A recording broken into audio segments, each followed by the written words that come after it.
Moi, c'est Dorine Davidpon. Je suis technicienne de laboratoire spécialisée en hématologie génétique, en cytologie. Moi, j'ai fait un BTS bioanalyse et contrôle. Et juste après, je suis rentrée dans le monde du travail. J'ai fait 2 mois dans le privé et puis après, je suis rentrée dans la fonction publique depuis déjà près de 8 ans. Moi, je suis Nicolas Milutinovic, technicien de laboratoire en hématologie. Je me suis spécialisé d'abord en cytologie et en hémostase et ensuite j'ai décidé pour certaines raisons de me spécialiser plus spécifiquement dans la cytologie. Je suis rentré en poste en 2016, donc ça fait 10 ans maintenant. Donc du coup, pour accéder à ce poste, j'ai fait un BTS en 2 ans en analyse de biologie médicale à l'ENCPB dans le 13e. Moi, actuellement, je suis spécialisée dans la biologie moléculaire. Du coup, je fais souvent des grosses techniques qui durent très longtemps dans le mois. Donc, ça peut être des techniques qui durent jusqu'à 2 semaines. Et puis après, c'est vraiment l'analyse bio, c'est bioinformatique. Donc, c'est des grosses données qu'on récupère à la fin de nos techniques.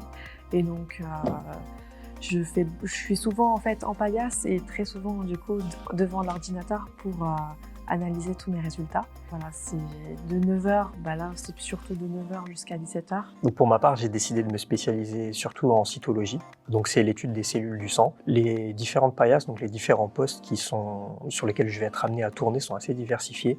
Ça peut être des analyses qu'on va rendre en 2 à 3 minutes pour les analyses de base. En fonction des résultats du coup, que je vais interpréter, je peux déterminer quelle est la pathologie du patient ou en tout cas m'orienter vers une certaine pathologie. Et ensuite, c'est un peu un travail d'enquêteur. Je vais essayer par des techniques successives de plus en plus poussées, de plus en plus pointues, d'arriver jusqu'à la pathologie du patient. Donc on va passer de certaines techniques qui vont durer 2 à 3 minutes, parfois moins, à des techniques qui peuvent durer 2 à 3 heures, parfois toute la journée, et qui vont nous amener à travailler sur des automates parfois qui sont très pointus. Donc ça peut être des techniques 100% manuelles, parfois des techniques 100% sur automate. Et puis parfois, l'automate et l'humain vont travailler ensemble. Certaines machines, par exemple, vont me faire gagner du temps pour que je puisse interpréter des résultats. Ou alors, parfois, simplement, les machines peuvent faire des gestes qu'un être humain n'est pas assez précis pour pouvoir faire. Et donc à ce moment-là, ça va me dégager en plus du temps pour interpréter les résultats et pousser le diagnostic. Là, c'est vraiment, les techniques, elles sont toujours en train d'évoluer, donc c'est assez robotisé.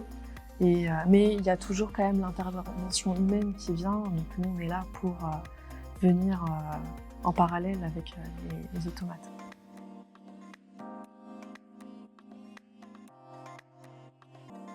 C'est vrai que c'est un métier qui est invisible en fait, on ne sait pas du tout que c'est un métier qui existe, à l'hôpital surtout.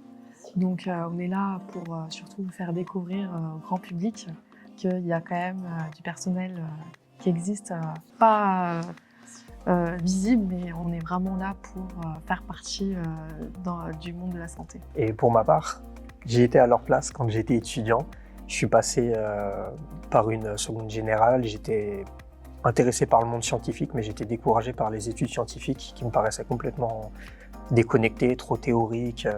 Et puis j'ai découvert la filière STL à partir de la première, donc en 2 ans, première et terminale STL, sciences et techniques de laboratoire. Et à ce moment-là, j'ai commencé à travailler en laboratoire. Plus de la moitié de la journée, peut-être les 2/3 de la journée, c'est des travaux pratiques. On va être amené à travailler à la paillasse, à réaliser des techniques à la main. Et ensuite, du coup, je me suis naturellement orienté vers le BTS. J'ai commencé à faire la première année, donc la moitié du cursus de BTS biotechnologie. Et puis, je me suis rendu compte que c'était très axé sur l'industrie et la recherche. Et en fait, j'étudiais des molécules ou des cellules qui se retrouvent dans le corps humain, mais sans comprendre ce qu'elles faisaient dans le corps humain et quelles pathologies y étaient associées. Donc, je me suis réorienté. J'ai eu la chance de pouvoir le faire en BTS analyse de biologie médicale, ABM. Et donc, au bout de 2 ans, j'ai été diplômé. J'ai pu commencer à travailler au laboratoire d'hématologie. On a 2 stages à faire par an et le dernier stage que j'ai fait, c'était dans le laboratoire, donc je me suis finalement fait embaucher.